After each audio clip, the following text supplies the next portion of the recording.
What's going on, YouTube? We're back. We got another video. I believe this will make like 4 out of the last 5 weeks, 5 out of the last 6 weeks, something. I've uploaded a video. How about it? Here we are. We're making content for people to watch. That's pretty neat. I don't know how long it'll last. I really don't. So we're riding this dragon and just really enjoying it. It's been fun. Today, I'm going to be smoking out of my Jean Claude pipe, my Buffalo Soldier pipe. Let's get the thumbnail real quick. Going to be smoking out of this. I call it my Buffalo Soldier. I think I've shared the story before. My boss bought it for me when he was up in Buffalo visiting family. Him and his son went to a cigar lounge, and they had pipes for sale. He sent me a picture of all the pipes on the wall, and I said, "Hey, I like that one there. You mind picking it up and bringing it home for me?"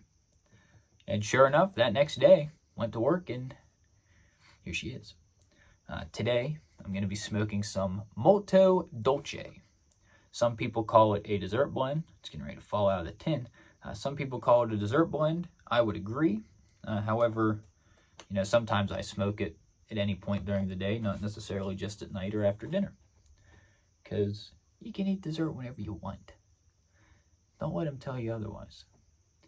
If you want a big piece of cake for breakfast, who am I to tell you not to? We're going to be smoking some of that. I have some thoughts I want to share, per usual. Otherwise, I wouldn't be making the video.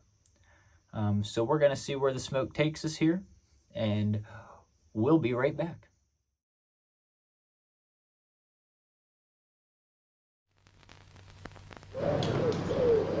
Davenport, isn't it? Up for membership. Yes, that's right. Your father, he was a pipe man. Very generous chap, as I recall. Oh, I'm sorry. Would you care to... Gold block, eh? My word.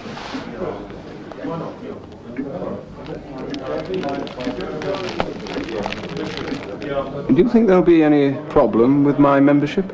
None at all at this rate, old chap. None at all. Eh? Gold block. Put that in your pipe and smoke it.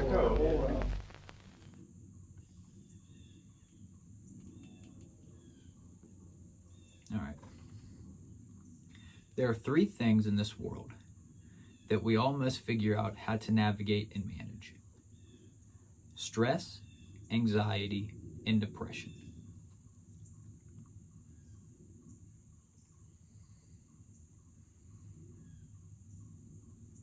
Now, as much as these can be their own entity, they can be their own thing. Mostly, they work in unison. They work in lockstep with one another.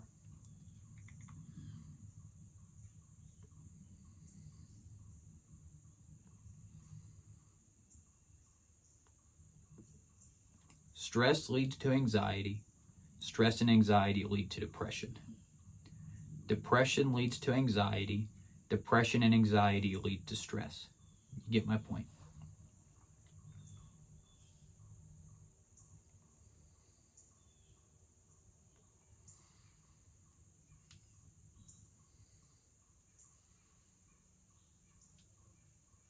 So, how do we navigate these things? I think the easiest way is to figure out what the root cause is, what the main issue is that is causing this trickle-down effect.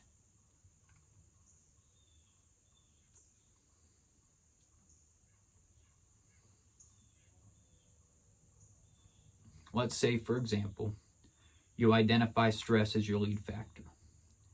You have a crazy schedule, you're overbooked, you're exhausted all the time, you're super tired. Chances are, because your schedule is so crazy, because you're so stressed out, you're going to have anxiety over the contents of the makeup of your daily schedule. Which, over time, if you don't change that, if you keep doing the things that you're dreading, you're going to become depressed. You hate doing these things. You continue to have to do these things. You're going to become depressed. So a crazy schedule, a stressful schedule, leads to the dread of having to do the events in your schedule, which is anxiety, Depression then sets in because you become miserable with your entire schedule.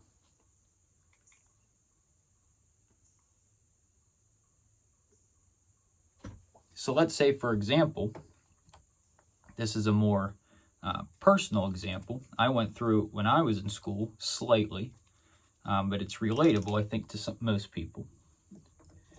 Let's say you go to school 5 days a week.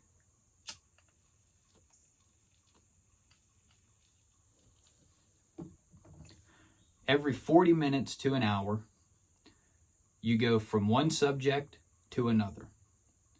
One subject to another. One subject to another. For 6 to 8 hours, however long a school day is.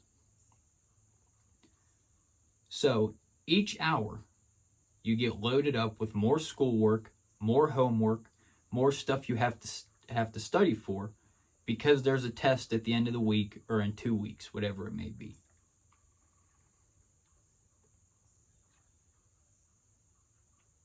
So you have that stress. Then, say you play sports. So now, after school, on top of everything you already have, you have practice 2 to 3 times a week, sometimes more, and usually a game 1 to 2 times a week, sometimes more. So on top of the schoolwork, now you have everything with sports, from practicing to game planning to the playbook, depending on what sport you're in. Then, let's say, on top of that, you work 2 to 3 days a night. You come home from school on the days that you don't have practice, you go work 4 to 8 or 4 to 10, wherever you work, plus a weekend day, because most kids end up working weekends.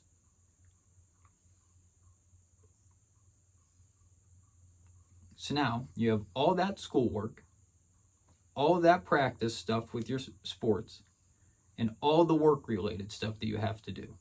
Then, we'll say for the sake of the example, Sunday is reserved for family activities because the whole house is separated from all the other activities going on throughout the week.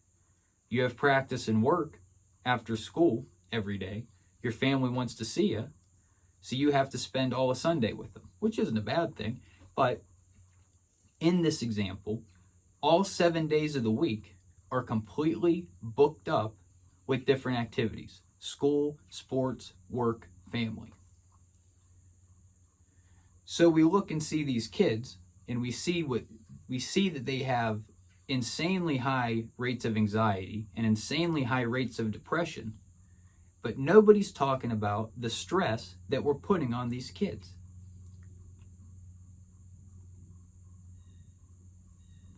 A lot of times, kids are pushed to do all this stuff because the parents think it's best for them. It keeps them out of trouble. It keeps them away from trouble.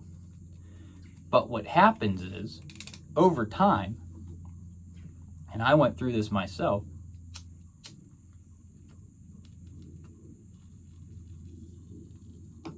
the more you become burnt out, the more likely you are to turn to some alternate coping mechanism to try to get a sense of relief.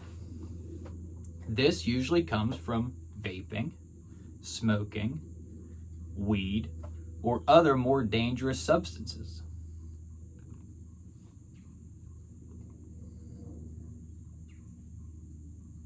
When you get that altered sense of reality, it becomes, over time, it becomes the more desirable thing than your actual daily reality.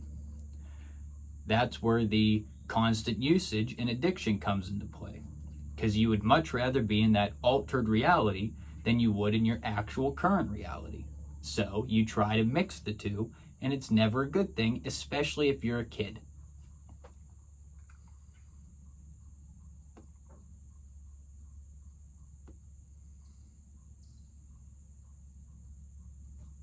So, in my stress example, how do you negate that? How do you make sure that the kid, the person, whoever it is, doesn't turn to these substances? The easiest way is to look at the schedule and break it down. What human being, what adult does any of us know that could handle a schedule like that? School 5 days a week on top of homework and studying, practice 2 to 3 times a week, a game 1 to 2 times a week, and then work 2 to 3 times a week. Most people I know, when they come home from work, whether they work 6-hour days, 8-hour days, 12-hour days, most of them don't want to do anything when they come home from work. Sure, some people, come home, cook dinner, go to the gym, do their little routine things, but they only do it as much as they can manage it, as much as they can handle it, because we have a say on what we can and can't do. A lot of these kids don't have a say because the parents are pushing them towards it to keep them out of trouble, which in reality what happens is it just pushes them closer to trouble because their nervous system gets destroyed from all the stress, from all the anxiety, from the depression that kicks in.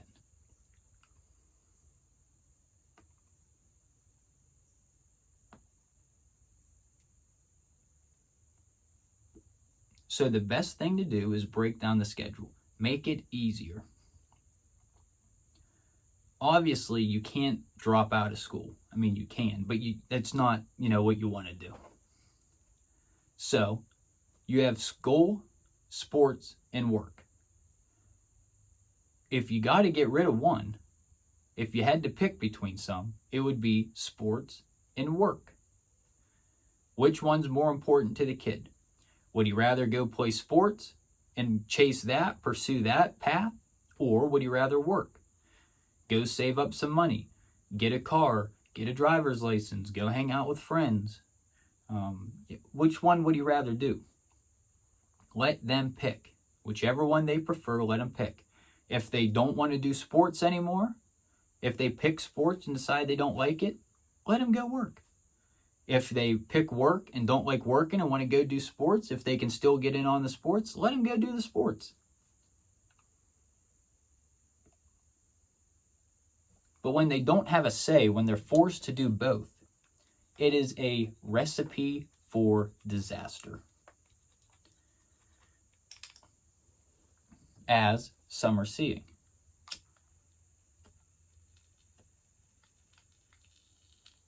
Now, sure, there are kids that struggle and suffer with less of a schedule, but it's still the same concept. Figuring out what the main root cause is and tackling that. And then the other two will disappear. They'll fall in the line. Maybe not disappear, but they'll fall in the line.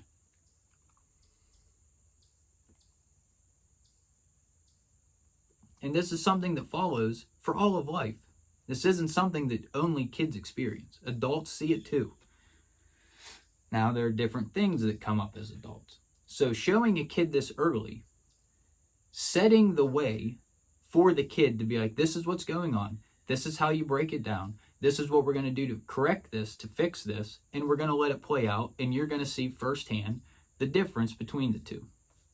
Showing them that will help him or her figure things out later on in life.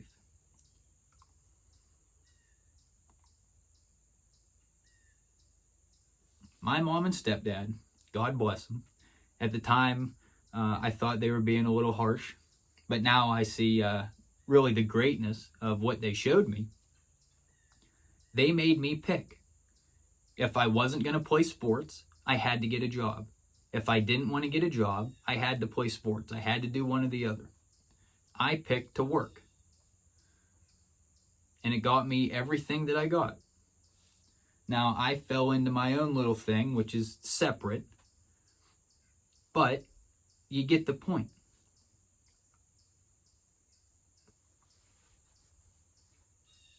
Now let's do another example. Let's say depression's the big root cause. Your depression leads to anxiety. Your depression and your anxiety leads to stress. So how do you tackle that? Well, the biggest thing is figuring out what your triggers are for depression. Say there's some sort of real emotional trauma. Something happened with family members or whatever. And it all happened in a certain place. Chances are that place is probably a trigger. Those people are probably a trigger. So the best thing to do is to stay away from those people.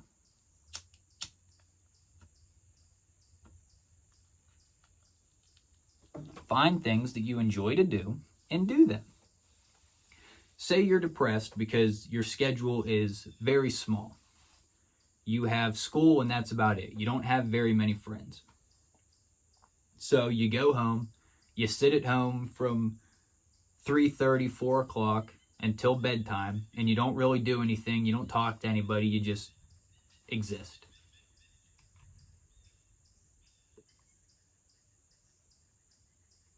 Rather than doing nothing or the bare minimum, find something else that you enjoy doing and do it. If you enjoy some sort of sport, try out a sport. If you're old enough that you can go work somewhere part-time, go work somewhere part-time. Just make sure it's within a healthy balance. Usually, you can work yourself out of it. Usually, you can find ways to dig yourself out of the hole that you feel you are in.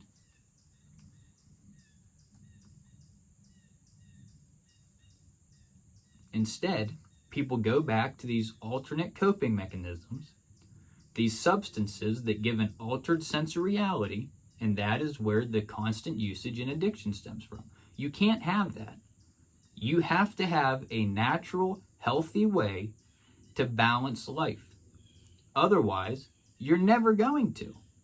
And you're going to live in misery and agony because you cannot control your own life.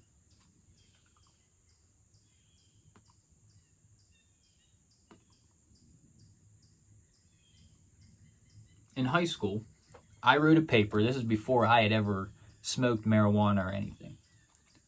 In high school, I wrote a paper about the health benefits of medical marijuana and how it should be legalized for usage for these issues that it showed that it benefited, that it helped.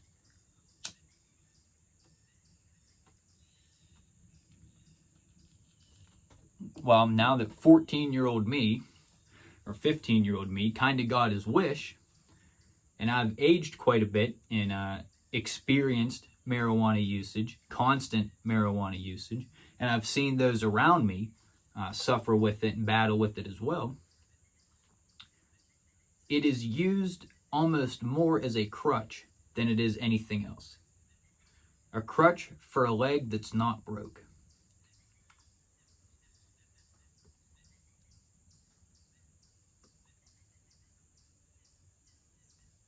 Sure, there are actual anxiety disorders. Sure, there are people out there with actual clinical depression. But it's the same way with this whole prescription game. It does not benefit you to be hooked on this medicine for all your life, and that includes marijuana. You have to figure out a way, try your best to figure out a way to cope with it naturally in a healthy sense. If you cannot do that, then it's kind of a different story. But that is the extreme. Nowadays, it's just so easy to go to your doctor and go, I have anxiety at night. I can't sleep. And they go, well, here's this prescription you can take, or I'll write you, medical marijuana prescription, and you can get your pot card and you can go get weed. It's that easy. You have to be realistic about it, and you have to actually figure it out on your own, ways to cope, other than substances.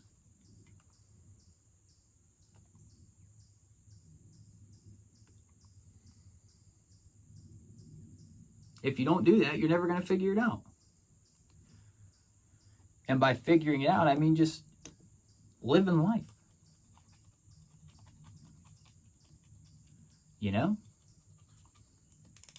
There's a healthy balance.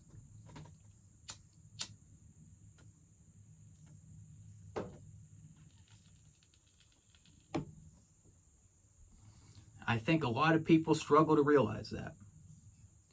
A lot of people choose not to realize that.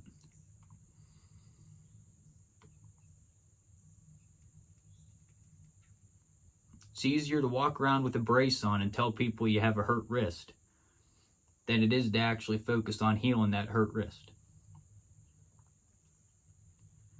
And that's what a lot of people do with all this other stuff. There are real issues out there. but a lot of it can be dealt with and handled in a more sensible, realistic standard.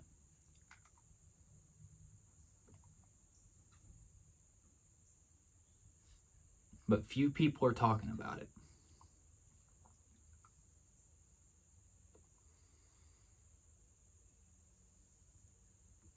The phones and the video games definitely aren't helping any either.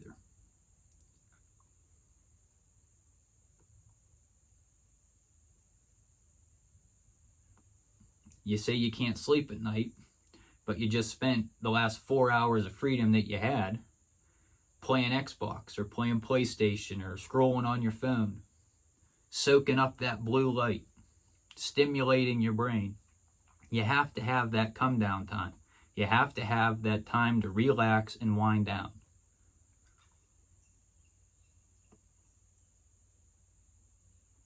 That's why a lot of us smoke pipe.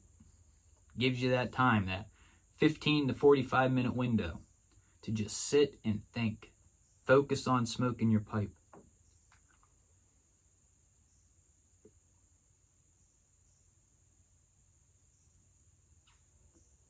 I can't tell you how many times I've sat outside, and in some cases sat in my room and just looked up at the stars at night, looked out in the field and tried watching the spot deer, or sat and watched the cars pass by, smoking a pipe, relaxing, winding down. If I spent that time scrolling on my phone or sitting there playing Xbox, once I turn that off, the brain's so stimulated it keeps running. You can't sleep. There's some nights I go out and smoke and sit for 45 minutes and still can't. And 90% of the time, the reason that happens is because I'm too busy thinking about the phone, or too busy thinking about what's going on Xbox, or what games I could play, or what YouTube video to watch, or something like that.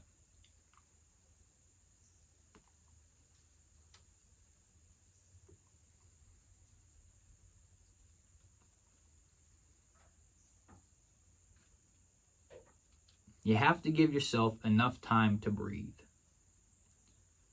You have to.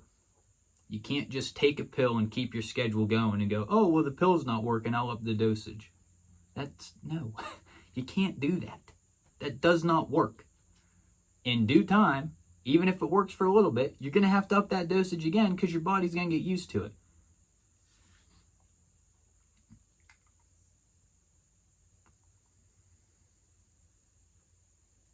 And then you got to deal with the health side effects of that. Even this pipe here, there are health risks to it. But I'm never giving this up. I don't care what they say.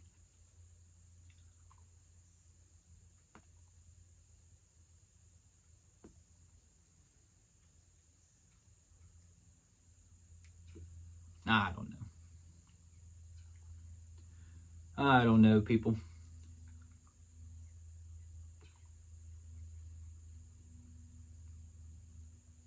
I try to keep my head down and just do my own thing. But when you see people mishandling a situation, any type of situation, especially people that you're close with, it's tough. It's tough to just sit there and remain silent. And when you have no say, what can you really do? Well, speak to the void. Express your opinion with yourself. Well, that's what I'm doing here. The only difference is people can watch this.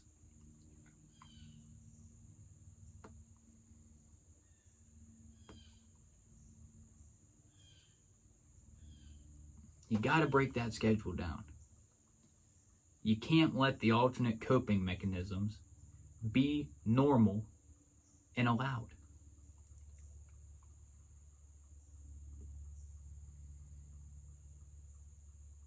Not with a kid.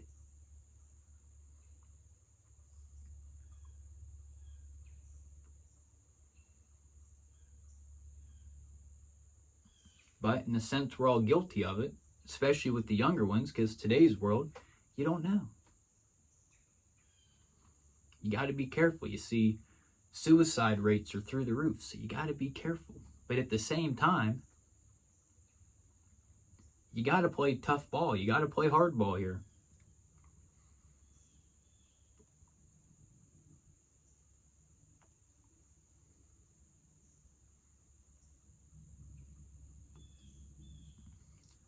This blend is terrific, by the way. To anybody that hasn't tried Sutliff's Molto Dolce, I have to say it's slow like that, otherwise I mess it up. If you've never tried it, give it a try. It won't hurt you. It's a very good aromatic.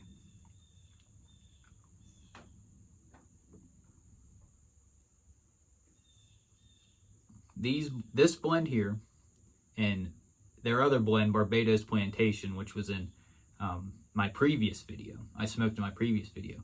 I've smoked more of these blends and East Farthing by Sutliff. I've smoked more of those blends than probably any other tobacco over the last 6 to 8 months. They're just terrific blends.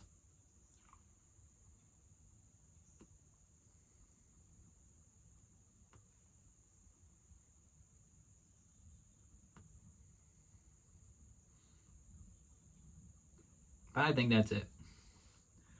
This video is running a little long, which means it's going to take me forever to upload it. So, like, comment, share. If you have any comments on anything I said, please comment them down below. I'll respond to them. I'll answer any questions. We can talk, we can debate, do whatever. If you like the video, like it. If you think this message would be good for other people to hear, share it. Get it out there. More people have to talk about this stuff.